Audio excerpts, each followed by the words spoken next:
안녕하세요. 저는 카이스트 의과학대학원에 근무하는 김하일이라고 합니다.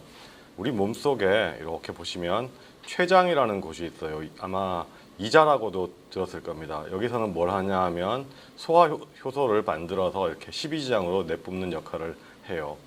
근데 이 췌장 안쪽에 자세히 보면은 현미경으로 보면 이렇게 소화효소를 만드는 소화샘들이 있는데 이 사이사이에 췌도라고 하는 우리가 랑게르한스 섬이라고 이렇게 배웠을지도 모르겠습니다. 그런 췌도라는 구조물이 있어요. 이 췌도라는 이제 내분비 기관이 있는데 여기에는 알파 세포, 베타 세포, 델타 세포 그리고 몇 가지 세포들이 더 있습니다. 알파 세포는 글루카곤이라는 호르몬을 분비하고요. 베타 세포는 인슐린이라는 호르몬을 분비합니다. 그럼 이런 호르몬들이 이제 제대로 작용을 못하면 우리가 당뇨병이라는 병에 걸리게 돼요. 당뇨병이라는 병은 당은 포도당이고 뇨는 소변이고 병이죠. 그러니까 소변으로 포도당이 나오는 병이에요. 정상적으로는 포도당은 소변으로 나오지 않습니다. 그리고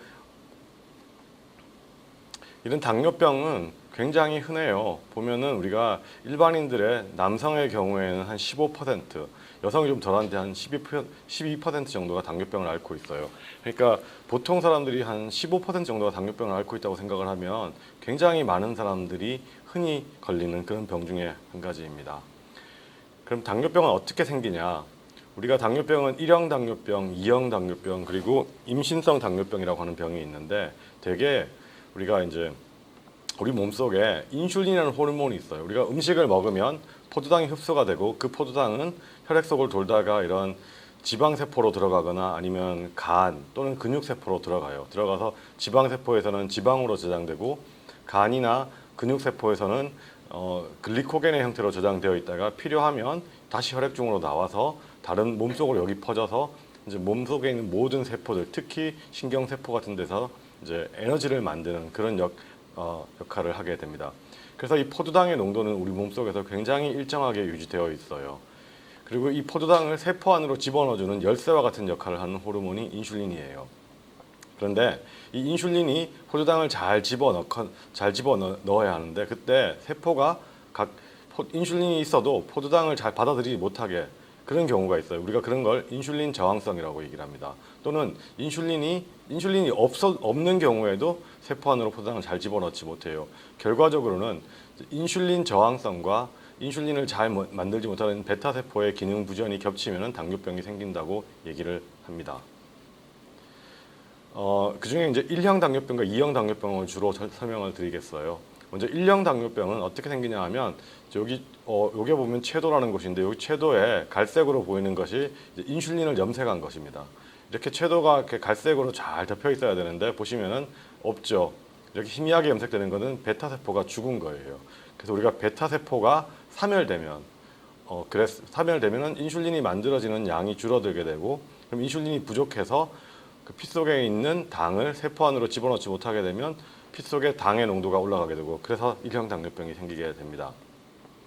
1형 당뇨병은 우리가 여러분들 한 번쯤은 들어보셨겠지만 자가 면역 질환이에요. 그래서 우리 몸속에 있는 내 몸속에 있는 면역 세포가 나의 베타 세포를 공격하는 거예요. 그래서 이 T 세포에 매개한 자가 면역에 의해서 베타 세포가 이제 공격을 받아서 죽게 돼요. 그래서 이만큼 베타 세포가 있다가 점점 줄어들게 됩니다. 그러다가 한 70% 이상 베타 세포가 없어지면 죽게 되면은 증상이 나타납니다. 이렇게 해서 나타나는 병이 제1형 당뇨병이에요. 1형 당뇨병은 이제 지금은 전체 당뇨병 중에서 2형 당뇨병이 한 95% 정도고 1형 당뇨병은 한 5% 정도밖에 안 되는데 과거에는 1형 당뇨병이 더 많았어요. 그 이유는 제가 뒤에 가서 설명을 해드릴 겁니다. 1형 당뇨병은 인슐린이 절대적으로 부족하니까 인슐린만 있으면은 어느 정도 치료할 수 있어요. 그래서 1921년도에 인슐린이 처음 만들어집니다. 여기 보시면은 유니버시티 오브 토론토라고 되어 있죠. 토론토 대학에서 처음으로 인슐린을 추출하게 됩니다. 그리고 이 인슐린을 추출한 사람 역사를 제가 조금만 설명을 해드릴게요. 먼저 아까 췌도라는 걸 누가 발견하냐 하면 이제 폴 랑그한스라는 병리학자가 이제 현미경이 개발되고 난 다음에 이렇게 조직을 보다가 이렇게 섬처럼 된 구조를 발견합니다. 그래서 여기를 궤도, Islets of Langerhans라고 이렇게 이름을 붙여요. 그리고 그런 다음에 오스카 민코스키라는 이 훌륭한 과학자가 있어요. 이분이 뭘 발견하냐 하면 개에서 췌장을 제거했더니 당뇨병, 소변으로 당이 나오는 당뇨병이 생기더라. 그래서 당뇨병이 생기려면 췌장에서 무언가 잘못되어야 한다라는 걸 알게 되었어요. 그 다음에 이제 췌장에서 문제가 있는 건 알았지만 이제 유진우피라는 분이 뭘 발견하냐면 췌장보다 조금 더 췌장 안에 있는 췌도가 망가지면 당뇨병이 생긴다는 걸 발견하게 돼요. 그러니까 당뇨병은 췌도의 질환이라고 생각을 하게 됩니다. 그 다음에 샤퍼라는 분이 뭘 발견하냐 하면 이건 단순히 췌도가 아니라 췌도에서 무언가를 분비하는데 그 분비하는 그 물질이 없으면 당뇨병이 생긴다는 걸 발견하게 되고 인슐린의 존재를 예측하고 이제 인슐린이 있다라고 이렇게 추측을 하게 합니다. 그리고 이제 이분이 좀 안타까운 분이에요. 니콜라 폴레스쿠라는 분이 1916년도에 처음으로 개에서 인슐린을 추출하는 데 성공해요. 그리고 당뇨병을 치료하는 데 성공합니다. 그런데 이 루마니아의 의사인데 1916년에 루마니아는 1차 대전의 한복판에 휘말리게 돼요. 그래서 논문을 출판하지 못하고 이제 전쟁이 끝난 다음에 1921년에 4편의 논문을 연달았습니다.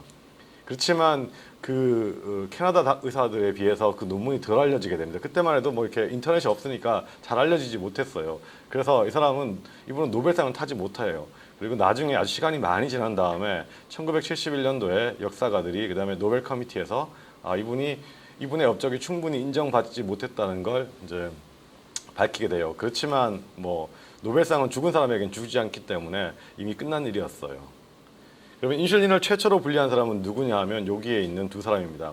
프레드릭 벤팅이라는 분이 1921년도에 불과 30살의 나이에 자기가 이제 토론토 대학의 연구실에서 존 맥클로드 교수의 연구실에서 개를 가지고 실험을 합니다. 여름 방학 동안에. 이때 자기를 도와준 의대 학생이 찰스 베스트라는 학생이에요. 그래서 프레드릭 벤팅과 찰스 베스트가 이제 개를 가지고 실험을 해서 이 췌도에서 인슐린을 처음으로 추출하는 데 성공합니다.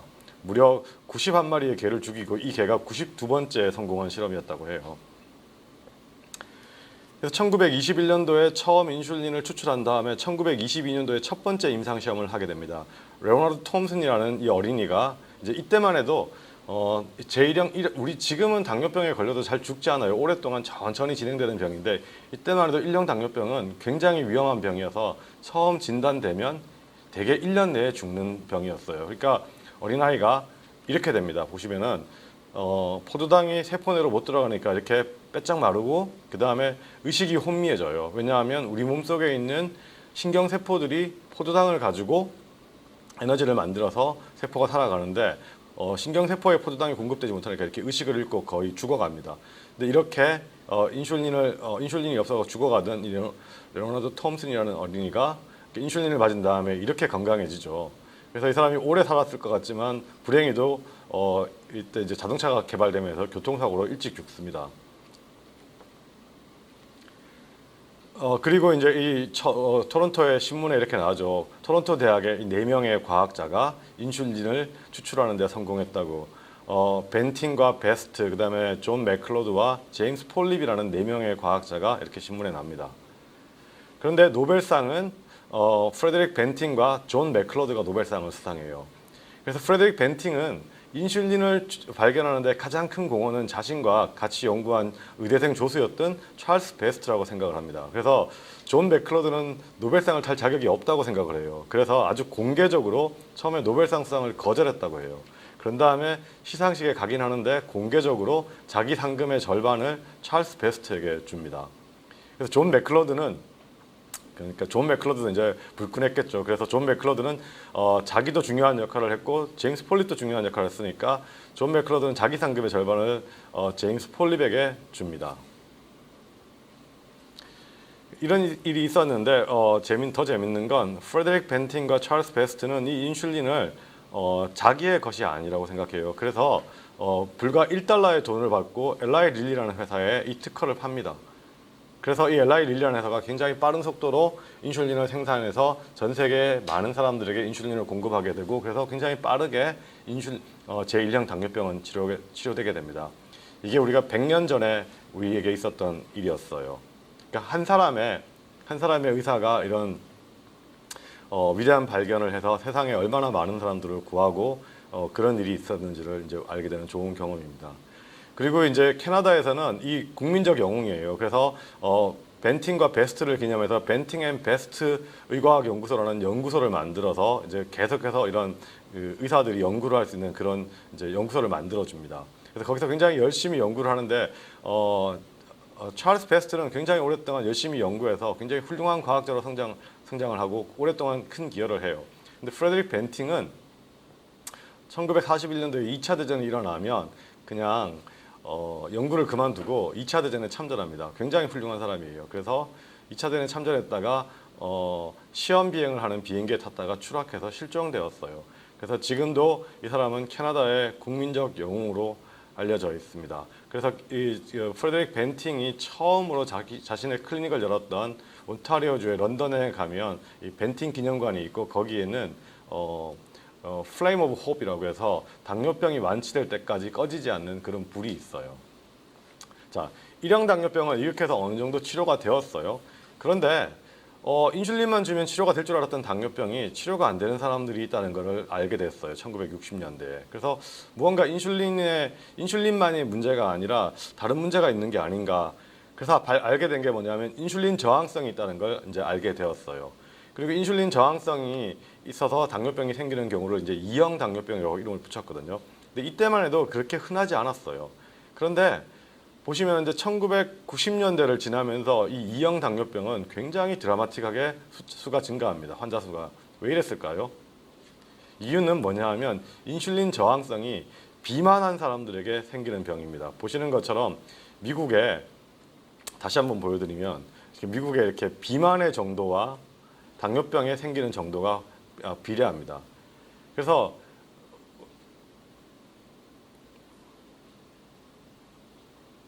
우리가 1990년대부터 이제 우리가 음식이 굉장히 풍부해졌어요. 사실 과거에는 우리가 굉장히 여러 차례 과학의 발전에 의해서 그러니까 농수산물의 생산량이 굉장히 풍부해지면서 이제 비만이라는 병이 생겼어요. 사실 1970년대에만 해도 비만이라는 병은 없었거든요.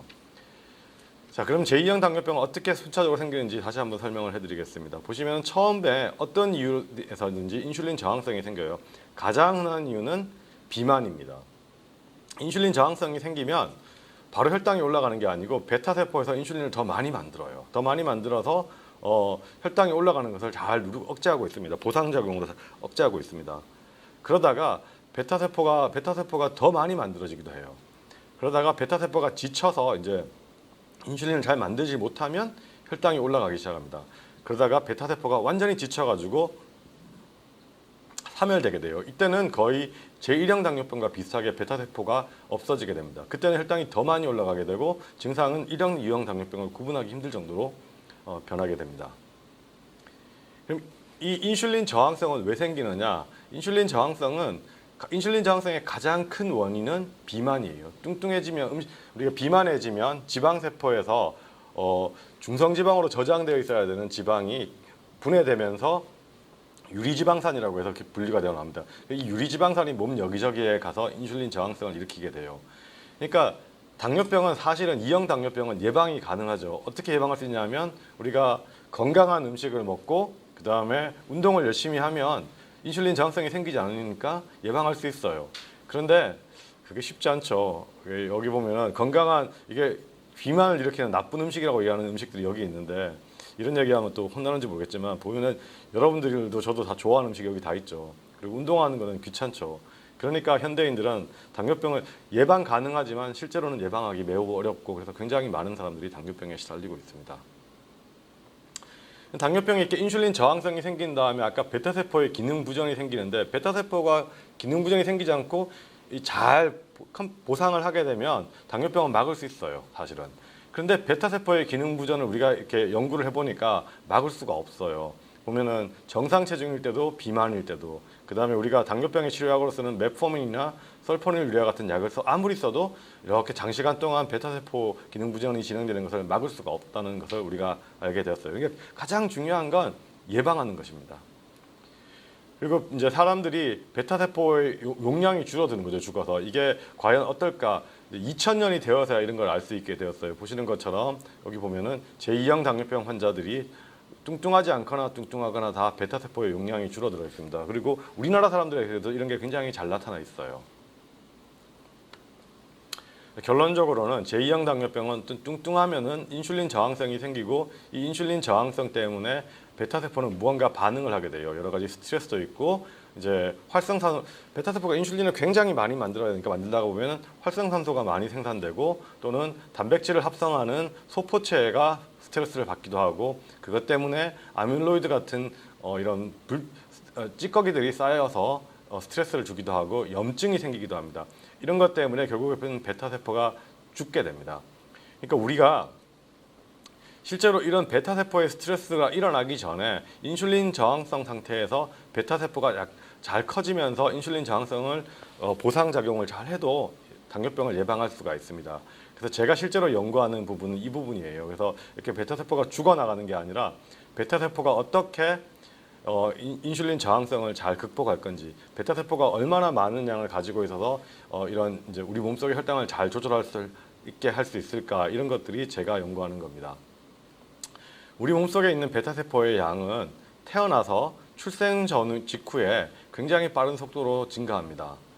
그리고 난 다음에 성인이 되면 이 베타 세포의 용량은 거의 일정하게 유지가 되어요. 그리고 정상적으로 여성이 임신을 하게 되면, 임신을 하면 이제 엄마가 아기한테 영양소를 보내줘야 되기 때문에 엄마의 말초조직에는 인슐린 저항성이 생기게 됩니다. 그리고 그 정상적으로 생기는 인슐린 저항성을 극복하기 위해서 베타 세포가 굉장히 많이 늘어났다가 출산을 하게 되면 빠르게 줄어듭니다. 또 비만하게 되면 이제 이렇게 인슐린 저항성 때문에 보상적으로 베타 세포가 증가하다가 이제 지쳐서 죽으면은 당뇨병이 생기고 계속 증가하면은 당뇨병이 생기지 않는 그런 것입니다. 1형 당뇨병은 이런 게 아니라 어떤 자가면역에 의해서 이제 죽는 거죠. 그러면 이제 아까 상대적으로 이 앞 슬라이드에서 봤던 것처럼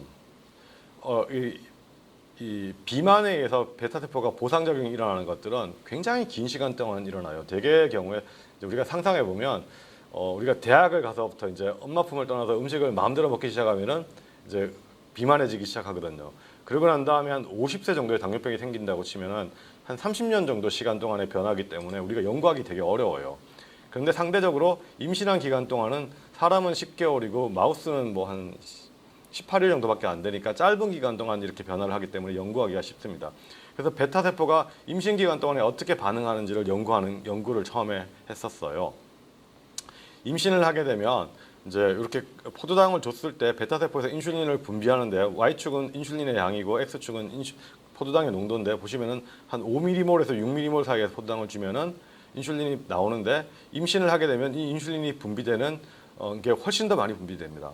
그리고 베타 세포가 임신 중기에 굉장히 많이 증식하면서 베타 세포의 용량을 늘리게 됩니다. 이 두 가지 방식으로 이제 궤도에서 임신에 대한 적응이 일어나게 되는데 실제로 이건 이제 마우스를 보면은 임신 중기에 베타 세포의 증식이 굉장히 빠르게 일어나고 다가 줄어들고 임신 말기에는 베타 세포의 사멸이 일어나죠. 그래서 이제 이 두 개를 합치면 베타 세포 용량이 천천히 올라갔다가 임신 말기에까지 피크에 도달했다가 이제 출산을 하면 빠르게 출산 전으로 돌아오게 됩니다. 그래서 이런 다이내믹한 변화가 어떤 기전을 통해서 일어나는지 알기 위해서 궤도를 분리했어요. 정상의 궤도와 임신을 하지 않은 암컷 마우스의 궤도와 임신을 한 암컷 마우스의 궤도를 분리했어요. 이렇게 BRDU라고 얘기하는 거는 증식하는 세포를 염색하는 방법입니다. 보시는 것처럼 굉장히 많이 증식하고 있죠. 그래서 여기에서 우리가 mRNA 시퀀싱이라는 방법으로 전체에 발현되는 모든 유전자가 어떻게 움직이는지를 이제 조사했더니 저희가 뭘 발견했냐면 TPH1, 트립토판 하이드록실레이즈 1이라는 이 효소의 유전자 발현이 굉장히 증가하는 것을 관찰했어요. 이 효소는 뭘 하는 거냐 하면 트립토판이라는 아미노산에서 세로토닌을 합성할 때 첫 번째 작용하는 레이트 리미팅 엔자임, 속도를 결정하는 굉장히 중요한 엔자임 효소입니다. 그리고 우리 몸속에는 두 개의 TPH가 있어요. TPH1하고 TPH2가 있는데 TPH1은 주로 말초 조직에 있고 TPH2는 주로 뇌에 있어요. 근데 우리 몸속에 뇌혈관 장벽이라는 게 있는데 이 세로토닌은 이 뇌혈관 장벽을 통과하지 못하기 때문에 이 세로토닌의 합성은 TPH1과 TPH2의 유전자 발현에 따라서 굉장히 이제 선택적으로 합성이 되게 됩니다. 그리고 이 세로토닌은 세로토닌 수용체라는 곳에 결합을 하게 되는데 세로토닌 수용체는 되게 여러 가지가 있는데 그리고 여러 가지 작용을 하게 돼요. 이건 아마 지금 여러분들이 이해하기는 어려운 것들이어서 설명을 하지 않고 이렇게 세포막에 있는 수용체에 결합을 하게 되면 세포 내에 어떤 작용이 일어나게 되고 그 작용을 통해서 여러 가지 생리 활성을 나타내게 됩니다. 제가 2010년에 우연히 이런 걸 발견했어요. 보시면은 이제 빨간색으로 염색한 게 세로토닌이고 초록색으로 염색된 게 인슐린인데 우연히 이 베타 세포에서 세로토닌이 굉장히 많이 염색되는 것을 관찰했어요. 그리고 여러 가지 고생을 하다가 이 염색되는 게 임신을 하면 염색된다는 것을 알게 되었어요. 그리고 아까도 설명을 말씀드렸었죠. 그리고 그 세로토닌은 이제 나와서 임신 중기에 세로토닌 2B 수용체를 통해서 베타 세포의 증식을 유도하고 또는 세로토닌 3 리셉터를 통해서 인슐린 분비를 촉진한다는 것을 알게 되었어요. 그래서 우리가 임신 기간 동안에 세로토닌이 많이 만들어져서 베타 세포의 증식을 유도한다는 것을 우리가 발견하고 난 다음에 그러면 이 베타 세포가 굉장히 많이 증식하는 출생 전후의 시기에는 어떨까 한번 봤더니 출생 전후의 이 시기에도 주상기에도 베타 세포에서 세로토닌이 많이 만들어지는 것을 발견하게 되었습니다. 그리고 다시 염색해서 보시면은 이제 여기가 이제 우리가 E라고 얘기하는 거는 배아일 때의 시기입니다. 그리고 P0는 이제 태어나는 날이 P0에 해당하는 거죠. 그럼 출생한 날 전후에 한 5일 동안만 이렇게 베타 세포에서 세로토닌의 합성이 많이 일어나는 것을 마우스에서 관찰할 수가 있었어요. 임신했을 때도 그렇고요. 그리고 이건 사람에서도 이런 현상을 관찰할 수가 있었습니다. 그래서 우리가 이 TPH라는 유전자의 어떤 특정한 부위를 이제 인유로 제거할 수 있어요. 베타 세포에서. 그래서 베타 세포에서 TPH1을 제거하면 세로토닌을 만들지 못하게 됩니다. 보시는 것처럼 TPH1을 제거하면 이렇게 세로토닌을 합성하지 못하게 되는 것을 이제 출생 전후 시기나 임신했을 때도 관찰할 수가 있어요. 그리고 TPH의 유전자 발현도 굉장히 드라마틱하게 감소해 있죠. 이렇게 TPH1 유전자를 베타 세포에서 제거했더니 여기 보시면 이제 이게 빨갛게 보이는 게 췌장입니다. 췌장 안에 이렇게 초록색으로 인슐린을 염색을 하게 되면 이게 이제 베타 세포들이 염색이 되는 거죠. 근데 TPH1을 제거하면 보시는 것처럼 염색이 잘 안 돼요. 그래서 베타 세포의 용량이 이제 한 70% 이상 감소하는 것을 관찰할 수가 있습니다. 그리고 이거는 글루코스 내닦는 검사라는 건데 하룻밤 정도 굶긴 다음에 포도당을 먹이면 이제 굶었으니까 포도당이 한 80 정도로 낮다가 먹이면은 포도당이 쫙 올라갔다가 그 다음에 굉장히 인슐린이 나오면서 이렇게 빠르게 혈중에서 감소하게 돼요. 그런데 이 TPH1을 제거한 마우스는 보시는 것처럼 정상의 마우스에 비해서 포도당이 더 높고 빨리 제거되지 못합니다. 이유는 인슐린이 없어서 그래요. 여기 보시면 이제 같은 방법으로 한 다음에 인슐린의 양을 측정해 봤더니 굶었을 때도 인슐린이 낮고 포도당을 줬을 때 인슐린이 빠르게 증가하지 못하죠. 그리고 이게 출생 전후의 시기에 이런 일이 벌어졌는데 나중에 성인이 된 다음에도 여전히 베타 세포의 양이 정상에 비해서 한 50% 이하로 낮습니다. 그리고 우리가 아까 성인이 된 다음에 베타 세포가 이런 비만해지면 보상적으로 증식한다고 했잖아요. 그런데 이 마우스를 이제 고지방 시기를 먹여서 인위적으로 비만을 유도했을 때 보상적으로 베타 세포의 증식이 일어나지 않는 것을 관찰할 수가 있었어요.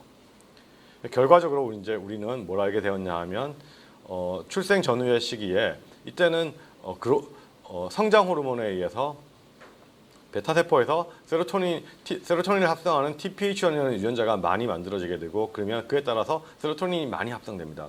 그리고 이 세로토닌은 세로토닌 2B 수용체에 결합을 하여서 베타 세포의 증식을 촉진하게 되고 이 베타 세포의 주상기 동안의 베타 세포의 증식은 우리 몸속에 베타 세포의 용량을 결정하는 데 굉장히 중요한 역할을 합니다.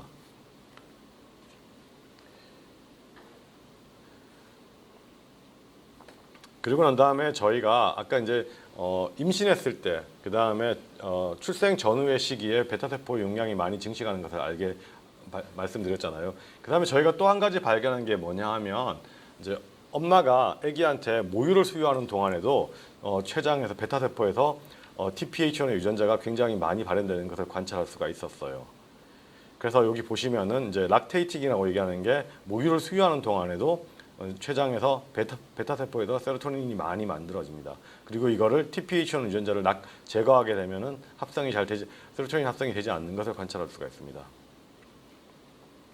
근데 이때도 베타 세포의 용량이 많이 증가했는데 단순히 그것만 아니고 우리가 이제 여기에 8옥소디지라고 얘기하는 것은 뭐냐 하면 활성산소의 마커예요.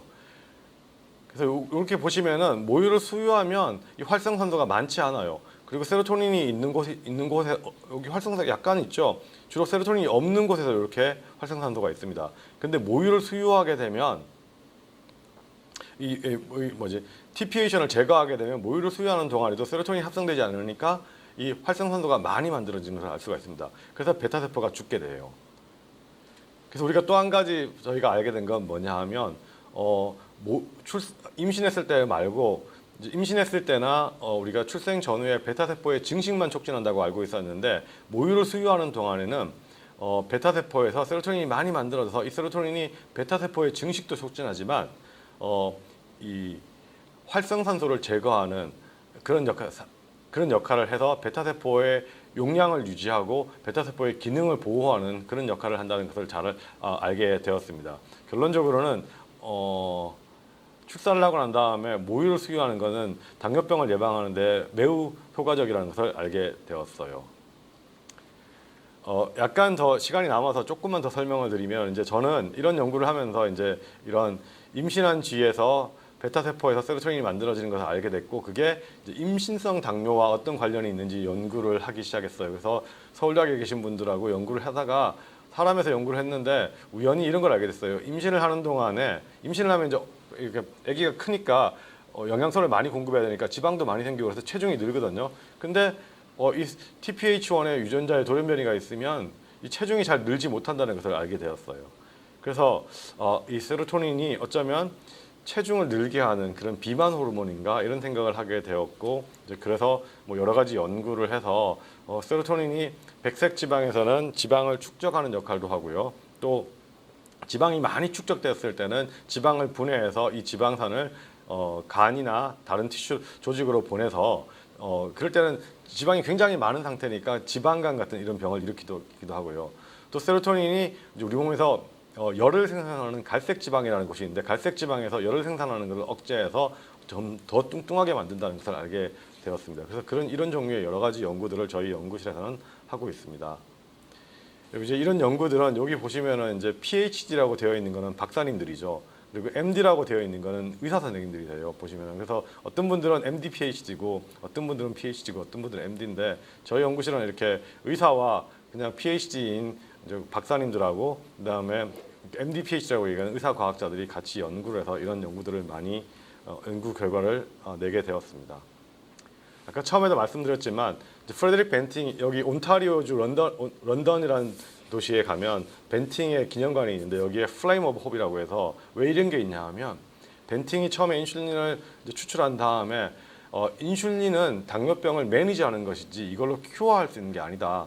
언젠가는 우리가 당뇨병을 큐어할 수 있는 이런 방법을 완전히 완치할 수 있는 이런 방법을 찾아야 된다. 그때까지 우리는 희망을 잃지 말고 이 불을 켜두자는 의미에서 이 불이 켜져 있는 겁니다. 그리고 당뇨병이 완치가 되면 이 불이 꺼진다고 해요. 근데 이런 일 하면 꼭 가서 불 끄고 싶은 사람들이 있죠. 그래서 몇 년 전에 누가 이 불을 껐어요. 그래서 다시 켰습니다. 자, 조금 더 나아가서 제가 다른 얘기를 하나 해드릴게요. 아까 전에 제가 그랬죠. 제1형 당뇨병은 이렇게 어느 순간 자가면역 공격이 생겨서 점점 베타 세포가 죽어나가다가 병이 생겨요. 근데 대개 당뇨병만 그런 게 아니라 많은 병들이 이런 식으로 진행됩니다. 어느 순간 우리가 알지 못하는 순간 조금의 기능적인 손상이 있게 되고 그런 다음에 시간이 지난 다음에 그 기능이 점점 나빠집니다. 그러다가 우리가 병원에 가야 되는 시점이 되게 되면은 그때쯤 되면은 이 병은 굉장히 빠르게 진행되어요. 그래서 과거는 우리의 의학은 이렇게 병원에 왔을 때 의사들이 이제 병을 판단했죠. 근데 현대의 과학은 점점 과학 기술이 발달하면서 조금 더 빨리 이 병을 진단하는 발견하는 그런 기술들을 개발하고 있습니다. 그리고 그런 기술들을 개발하는 것 중에 한 가지가 아주 일반적인 방법, 모든 사람이 다 똑같이 병이 생기지는 않잖아요. 어떤 사람은 A라는 이유로, 어떤 사람은 B라는 이유로, 어떤 사람은 C라는 이유로 당뇨병이 생기는데 이 각각의 개인별로 다른 이유로 왜 병이 생기는지를 알려고 하는 겁니다. 그래서 우리가 점점 개개인의 다른 원인들을 이제 찾아내서 개개인에게 맞는 맞춤형 치료를 하려고 하는 겁니다. 그래서 우리가 이런 걸 가지고 이제 정밀의학, 정밀의과학이라고 하는 것들입니다. 그러니까 과학이 발전할수록 이제 과거에는 의사 선생님들이 병원에 오는 환자만 치료했어야 하는데 과학이 발전할수록 우리가 점점점 의사 선생님들의 노력은 뭐냐 하면 병원에 오기 전에 환자들을 치료하고 병원에 오기 전에 병을 예방하고 또 금년에 우리가 작년 금년에 코로나 때문에 여러분들 많이 힘들었죠. 근데 앞으로는 이런 종류의 신종 감염병이나 모르는 병들이 자꾸 생길 거예요. 그러면은 병이 생긴 다음에 치료법을 개발하려면 너무 늦었죠. 그러니까 어떤 병이 생길지 미리 예측하고 미리 치료하는 기술과 미리 예방하는 기술들을 개발해 놓는 겁니다. 그런 게 이제 앞으로 점점점 의사들이 해야 되는 새로운 영역의 일들일 거예요. 그리고 그런 일을 하기 위해서는 이제 의사과학자가 필요한 겁니다. 저는 이제 의사과학자라고 불리는 사람인데 저는 과거의 사람이에요. 과거에는 의과대학을 졸업하고 난 다음에 이렇게 박사를 하고 박사 연구를 하고 그 다음에 이렇게 돌아와서 이제 카이스트로 교수로 있으면서 이제 이런 일들을 하고 있습니다.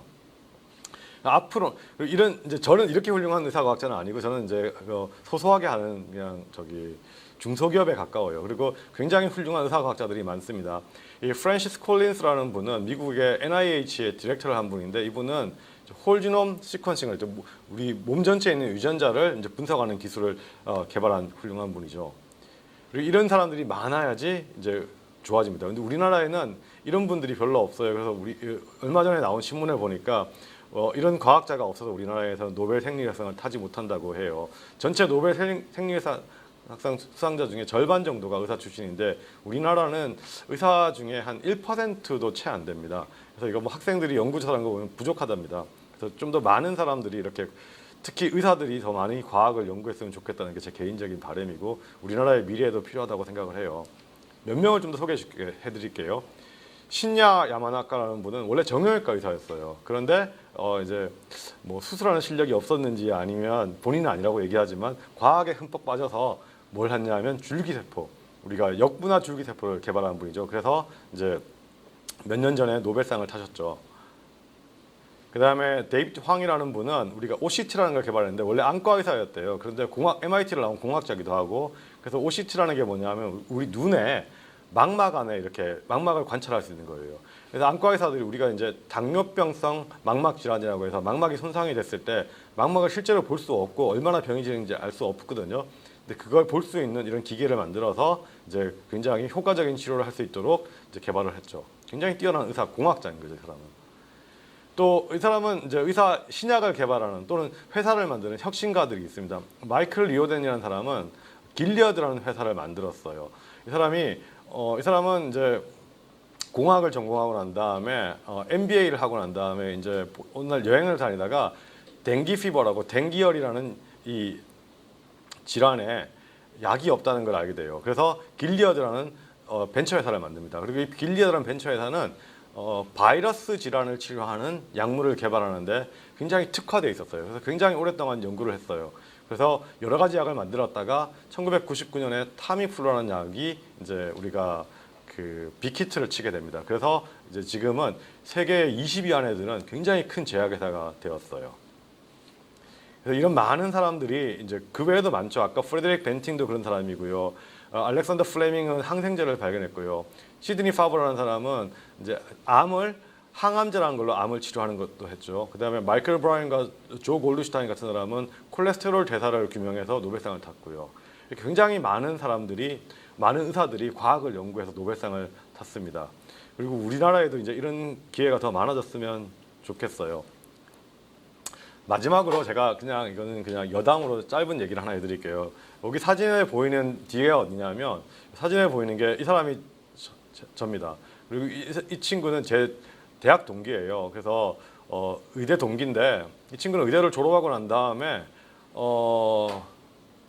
의사를 그만뒀어요. 그리고 뭐가 됐냐면 컴퓨터 그래픽을 공부해서 픽사의 애니메이터가 됐어요. 이거 픽사인지 아시겠어요?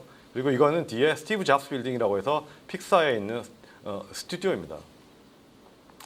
그래서 의사를 관두고 이제 자기 삶을 즐기는, 자기가 재밌는 일을 하려고 해서 이제 애니메이터가 되었어요. 그래서 이 친구 덕분에 저는 픽사 스튜디오에 구경을 가보게 되었어요.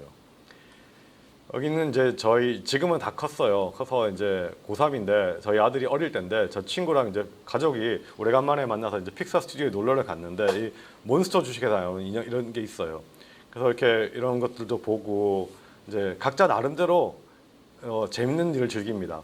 근데 제가 아까 설명을 좀 맡으렸는데 제가 세로토닌을 연구하잖아요. 근데 여러분들 많이 보셨겠지만 세로토닌은 기쁨의 호르몬이에요. 그래서 우리 몸속에 세로토닌이 많으면 기분이 좋아지고 세로토닌이 없으면 우울해집니다. 그래서 어떤 박사님이 세로토닌 하라 이런 말도 하시죠.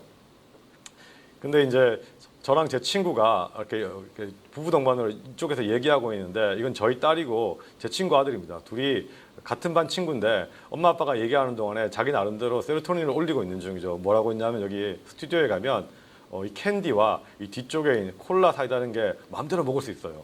그냥 마음대로 먹는 거죠. 엄마 아빠가 딴 데 얘기하느라고 정신이 팔려 있는 동안에. 근데 제가 아주 나중에 이 사진을 보고 깨달았어요. 보면은 이제 저희 아들인데 자기 나름대로 키를 재는 거예요. 근데 분명히 객관적으로 봤을 때 자기가 좀 더 커요. 그런데 어떻게 재냐 하면 이렇게 잽니다. 근데 그러면서 자기는 흐뭇한 거죠. 아, 내가 얘보다 이 인형보다 키가 더 크다는 사실에 굉장히 흐뭇해하고 자랑스러워합니다. 그러니까 결국 사람들이 우리 몸에 세로토닌을 올리고 즐거워지는 거는 지극히 개인적이에요. 객관적인 이유로 즐거워지는 게 아니고 지극히 개인적인 이유로 즐거워집니다. 그래서 사람들은 아주 가끔 이런 생각이 들어요. 출세하고 성공하고 행복해지기 위해서 굉장히 많은 걸 참고 불행한 삶을 살아요. 제가 그냥 혼자 어느 날 든 생각인데 사람들은 행복해지기 위해서 어쩌면 너무 불행한 삶을 살고 있는지 몰라요. 사실 우리가 진짜로 행복해야 되는 건 매일매일 살아가는 그 날인데, 그러니까 여러분들 너무 이렇게 하루하루 행복한 삶을 사세요. 그래서 나는 오늘이 내 인생에서 제일 행복한 날이고 내일은 오늘보다 좀 더 행복했으면 좋겠다 정도의 꿈을 가지고 살았으면 좋겠어요. 그래서 엄마 아빠들이 이런 얘기 들으면 싫어하실지 모르겠지만 공부 너무 열심히 하지 말고 열심히 놀아요. 그리고 나중에 때가 되면 공부가 재밌고 공부를 해야 될 때가 옵니다. 그리고 그때 가서 재밌는 공부를 하세요. 그리고 기회가 될 때 여행도 많이 다니고 책도 많이 읽어보고 친구들하고 많이 놀고 그렇게 건강하게 자라요. 너무 이렇게 학원에만 가서 시험 문제만 풀다가 여러분들 지금 중학교, 고등학교 있잖아요. 다시는 안 돌아옵니다. 저는 다시 돌아가고 싶은데 돌아갈 길이 없어요. 그러니까 지금 이 시간을 놓치지 말고 오늘 하루를 행복하고 즐겁게 잘 사세요. 네, 제 강의는 여기에서 마치겠습니다. 감사합니다. 그럼 질문이 있으면 제가 보도록 할게요. 엄청 질문이 많은데요. 이거 어떡하지? 주로 안녕하세요가 많군요. 네. 질문은 별로 없는데요. 다 뭐 당첨됐고 이런 얘기들밖에 별로 없네요. 네. 예, 당뇨병은 불치병 같은 것이었나 봐요.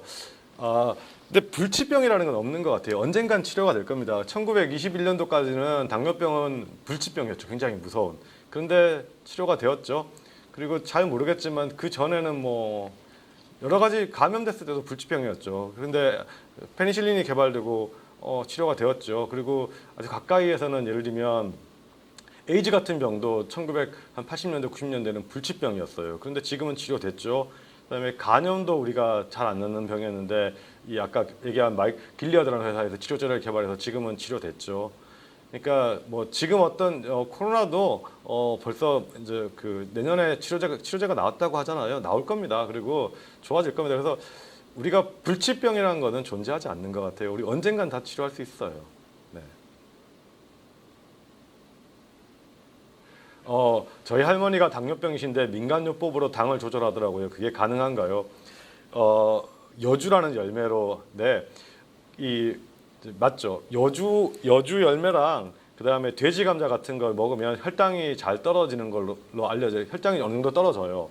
그래서 떨어지는 걸 알려져 있습니다. 그리고 또 뭐지 뽕 같은 것도 저기 뭐지 그 뭐지 뽕잎 그 누에 똥 같은 것도 혈당을 조절하는 데 도움이 된다고 이제 한방에 나와 있습니다. 근데 이거 좀 다른데 이런 걸 되게 조심해야 돼요. 왜냐하면 이제 제가 알고 있는 범위에서는 여주나 돼지 감자 이런 곳에 어떤 게 있냐 하면 베타 세포에서 인슐린을 이렇게 짜내는 역할을 하는 그런 물질들이 들어 있어요. 아까 설포닐유리아라는 약물인데 설포닐유리아 약물과 비슷한 종류의 물질들이 들어 있어서 인슐린을 짜내게 되는데 문제가 뭐냐 하면 잘못해서 인슐린이 너무 많이 나오면 혈당이 떨어지죠. 사실 우리가 혈당이 올라가면 아주 천천히 무슨 합병증이 생기거나 이런 일이 생겨서 천천히 몸이 이상해지지만 혈당이 떨어지면 죽어요. 굉장히 빠르게 죽습니다. 사실은. 그래서 우리 몸속에서 혈당을 떨어뜨리는 호르몬은 인슐린 한 개고 혈당을 거꾸로 올리는 호르몬은 엄청 많아요. 여러 개 가지가 있어요. 우리 농담삼아 그러잖아요, 여러분들. 저기 당 떨어져서 그죠? 힘들어서 배고파서 죽겠다 이런 얘기 하죠. 배고파서 죽을 때는 정말 생존의 문제죠. 근데 반대로 여러분들 나 배불러 죽을 것 같아 이런 얘기 하잖아요. 그거는 정말로 배불러 죽는 사람 본 적 없어요. 그건 다 자랑질이죠. 근데 다시 원래대로 돌아가면 이런 민간요법으로 당의 조절이 어느 정도 도움이 되긴 하는데 적절하지 않다고 저는 생각합니다. 의사 입장에서 볼 때는 이제 운동 같은 방법, 그 다음에 식사를 건강하게 하는 거예요. 이런 것들도 대부분 다 의사 선생님들을 만나서 의사 도움을 받아서 하셔야 됩니다. 그렇지 않으면 더 위험해질 수 있어요. 그래서 우리 주변에 의사 선생님들 많으니까 가서 의사 선생님께 적절한 도움을 받으라고 하세요. 그래서 되게 근데 이제 여기 나온 학생의 할머니면 연세가 많으시겠죠.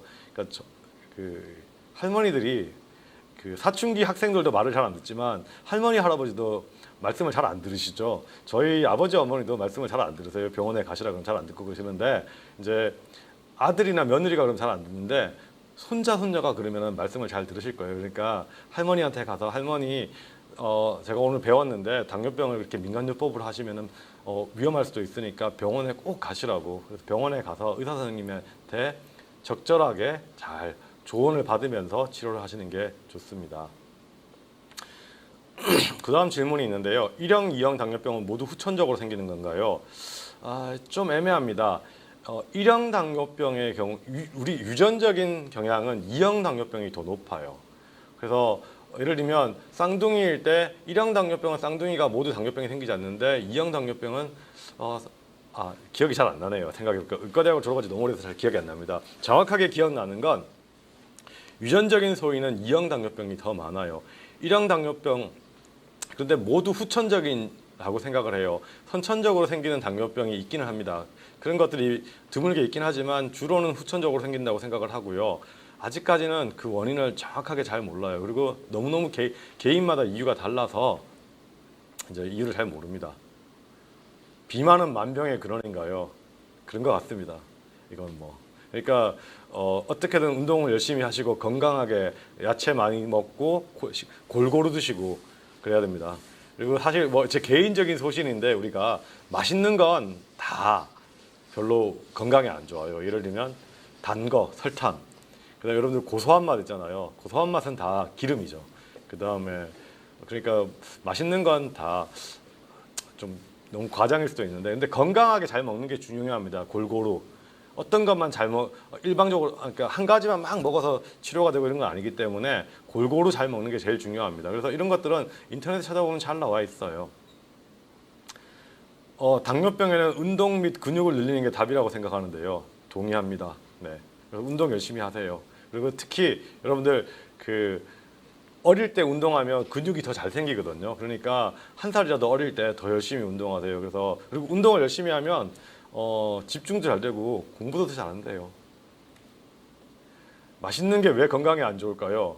첫 번째로는 가장 큰 이유는 맛있는 건 많이 먹잖아요. 많이 먹으니까 살이 찔 수밖에 없어요. 그러니까 그리고 맛있는 걸 덜 먹을 수 있나요? 참기가 힘들죠. 네. 맛있는데 건강에 좋은 음식은 뭐가 있나요? 잘 모르겠습니다.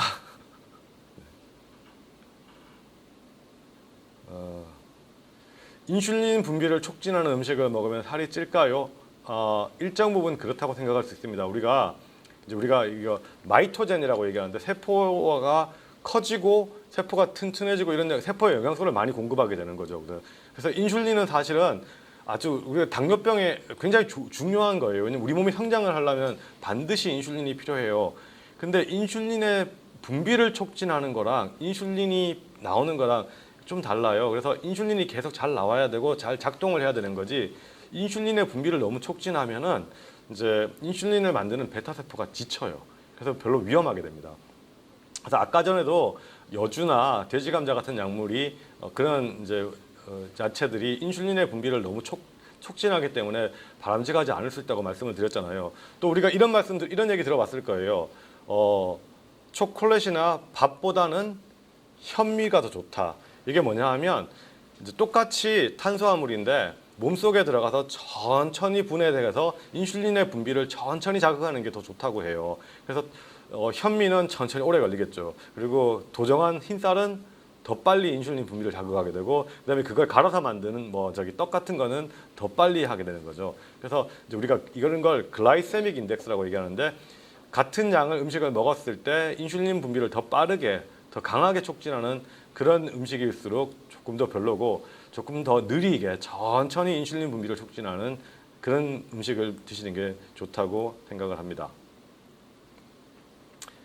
인슐린 분비를 촉진하는 음식을 먹으면 같은 질문이었네요.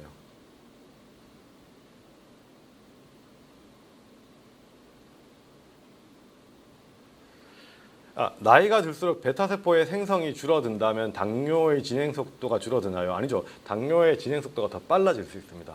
왜냐하면 베타세포에서 만드는 인슐린이 인슐린 저항성을 극복하기 때문에. 그래서 우리가 대부분 이제 나이가 들수록 당뇨병이 더 잘 생기는 겁니다. 그리고 실제로는 보면은 청소년들은 제2형 당뇨병이 별로 없어요. 이유는 뭐냐 하면 막 크는 동안에 베타세포도 같이 크기 때문에 당뇨병이 덜 생기는 겁니다. 근데 요즘 청소년들은 너무 많이 먹어서 소화 비만이 좀 있죠. 그런 친구들은 2형 당뇨병이 잘 생긴다고 해요.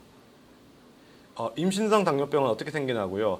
아까 전에도 제가 말씀을 드렸었는데, 우리가 이제 엄마는 참 희생적이에요. 엄마가 아기를 가지게 되면 뱃속에 있는 아기한테 영양소를 더 주려고 이제 몸속에 있는 영양소가 엄마 몸에서는 인슐린 저항성이 있어서 엄마 몸으로 흡수가 안 되고 아기한테로 보내게 됩니다.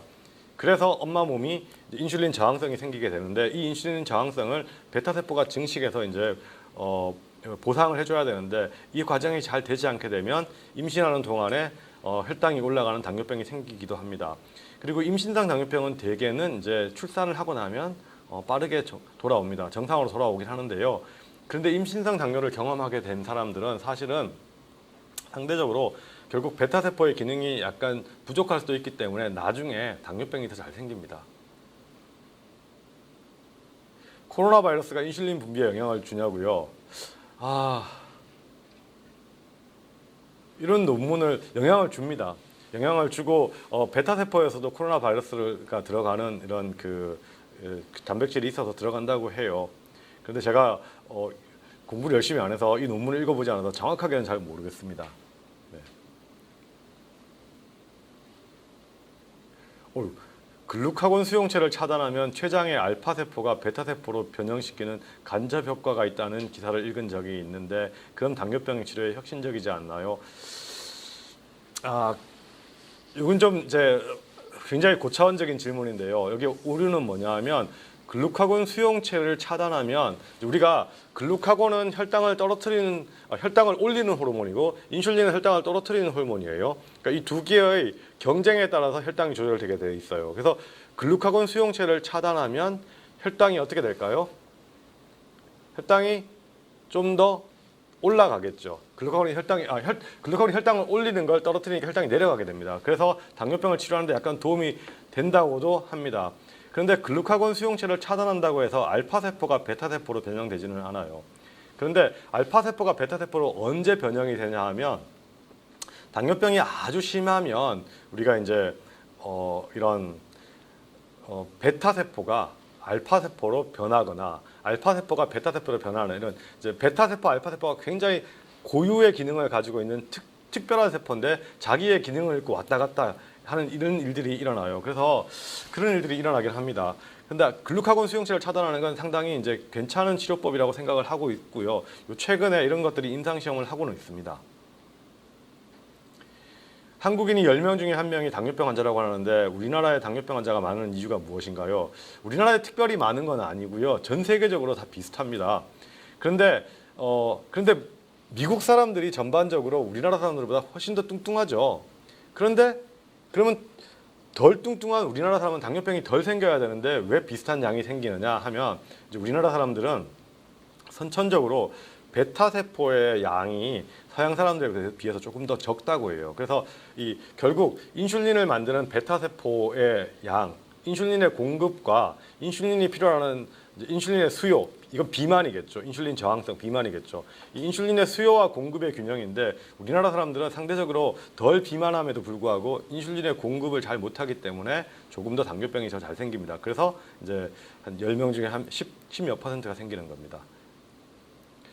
인슐린은 평생 한 번 아닙니다. 인슐린은 한 번 맞기 시작하면 계속 맞는 건 아니고 인슐린이 부족하게 되면 계속 맞아야 되는 경우가 많고 또 운동을 열심히 해서 잘 치료하면 인슐린의 양이 맞아야 되는 인슐린의 양이 줄이거나 안 맞아도 되기도 합니다. 이거는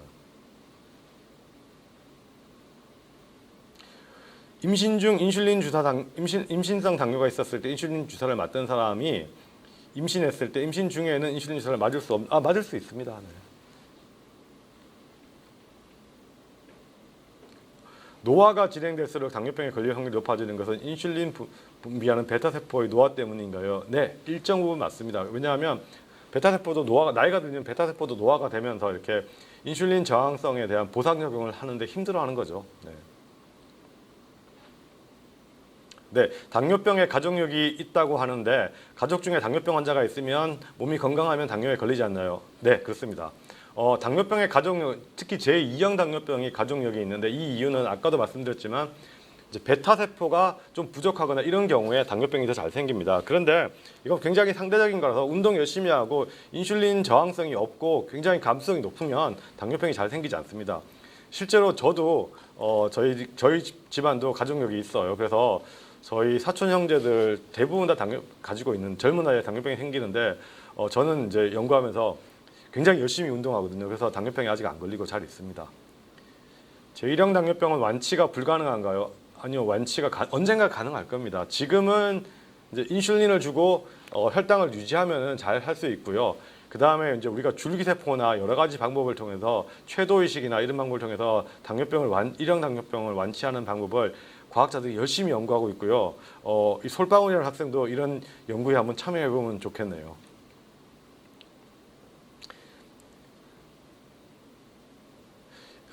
인슐린이 세포 내 고칼슘 혈증이 나타나고요. 이건 좀 잘 모르겠습니다. 별로 상관없는 것 같아요.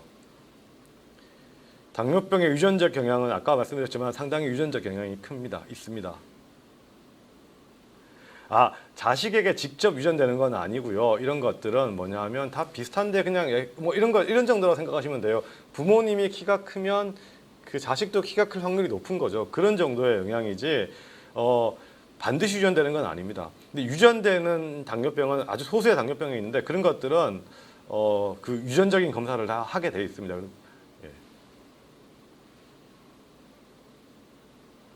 인슐린의 표적 세포는 조직 세포인가요? 우리 몸속에 있는 거의 모든 세포들은 인슐린 수용체를 가지고 있습니다. 그래서 인슐린의 표적이 됩니다.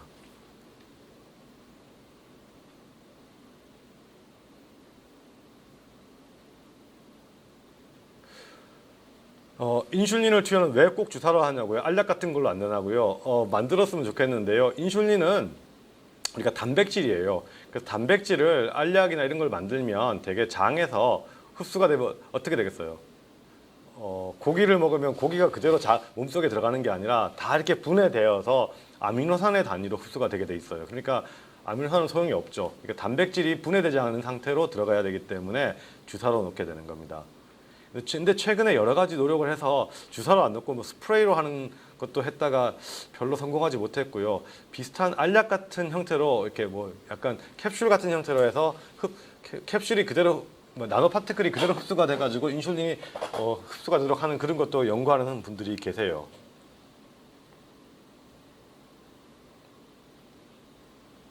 비만인 경우에 왜 인슐린 요구량이 증가하냐고요. 예를 들면 이렇게 생각하면 쉽습니다. 인슐린 저항성이 생기는 건 예를 들면 포도당 한 개를 세포에 넣을 때 인슐린 한 개가 필요해, 한 개 정상이라면 인슐린 저항성이 생기면 포도당 한 개를 세포에 집어넣는데 인슐린이 10개가 필요해지는 거예요. 그러니까 더 많은 양의 인슐린이 필요해지는 겁니다. 그러니까 베타세포는 더 열심히 일해야 되고 그러다가 지쳐서 쓰러지게 되는 겁니다. 인슐린의 부작용은 어떤 게 있냐고요. 인슐린은 혈액 속에 있는 포도당을 세포 안으로 집어넣어줘요. 근데 이 효과가 어마어마하거든요. 그래서 인슐린은 많이 과도한 양의 인슐린을 넣어주면은 세포 안으로 다 들어가 버리면 혈액 속에 이 포도당이 없게 되죠. 혈액 속에 포도당이 없게 되면 어떤 일이 발생하냐면은 이제 우리 몸 속에 아주 특정한 몇 개의 세포들은 포도당 외에는 에너지로 쓰지 못해요. 대부분의 세포는 포도당이나 지방이나 단백질을 다 에너지로 쓸 수 있는데 우리 몸속의 신경세포하고 적혈구 세포는 반드시 포도당만으로 에너지를 쓰게 돼요. 그러면은 피 속에 포도당이 부족하게 되면 어떤 일이 발생하겠어요? 뇌에 이 에너지가 부족하니까 뇌세포가 기능을 못하니까 어떻게 되겠어요? 뇌가 멈추겠죠. 그런 일이 발생하게 됩니다.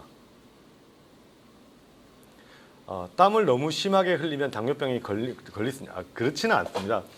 땀을 너무 빼서 당뇨병에 걸렸다고 하는 거는 친정 어머니가 그러셨다는데 뭐 이런 정도의 수준과 비슷합니다. 저희 어머니가 맨날 저한테 하시는데 당신은 아무것도 안 드시는데 살이 자꾸 찐다고 하세요. 거짓말이죠. 가만히 옆에서 보면 뭔가를 계속 드시고 계시죠. 땀을 많이 흘려서 당뇨병에 걸리지는 않습니다. 그냥 이런 정도의 생각을 할 수 있습니다. 당뇨병에 걸리면 당뇨병의 증상이 우리가 이제 세 가지 증상이 있는데 소변이 많이 나고요. 그 다음에 식은땀이 나고 뭐 이런 증상이 있습니다. 그래서 땀이 나면 당뇨병에 걸려서 땀이 나는 거지 식은땀이 나는 거지 땀이 나서 당뇨병에 걸리지는 않습니다. 친정엄마가 당뇨병 인슐린 주사를 맞지 않고 약만 드세요. 관리만 잘하면 주사를 맞지 않아도 될까요? 그렇긴 한데요. 스스로 관리만 잘하면 되는 건 아니고 이건 의사 선생님의 얘기를 잘 들으셔야 됩니다. 그런데 대부분 인슐린을 맞는 것에 대한 과도한 두려움이 있어요. 그런데 그러지 마시고 의사 선생님 말씀을 들으세요. 그리고 친정 어머니가 의사 선생님 말씀을 잘 안 들으면 아드님이나 따님을 꼬셔서 손자가 할머니를 열심히 설득하면 말을 잘 들으실지 모릅니다.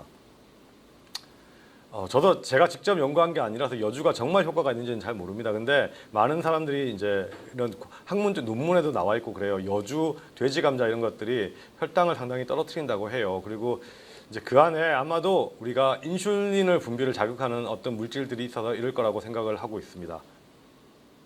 네, 이상 질문을 다 마쳤으니까 오늘 강의는 시간도 여기까지 잘 마쳤네요. 이쯤에서 강의를 마치도록 하겠습니다. 감사합니다.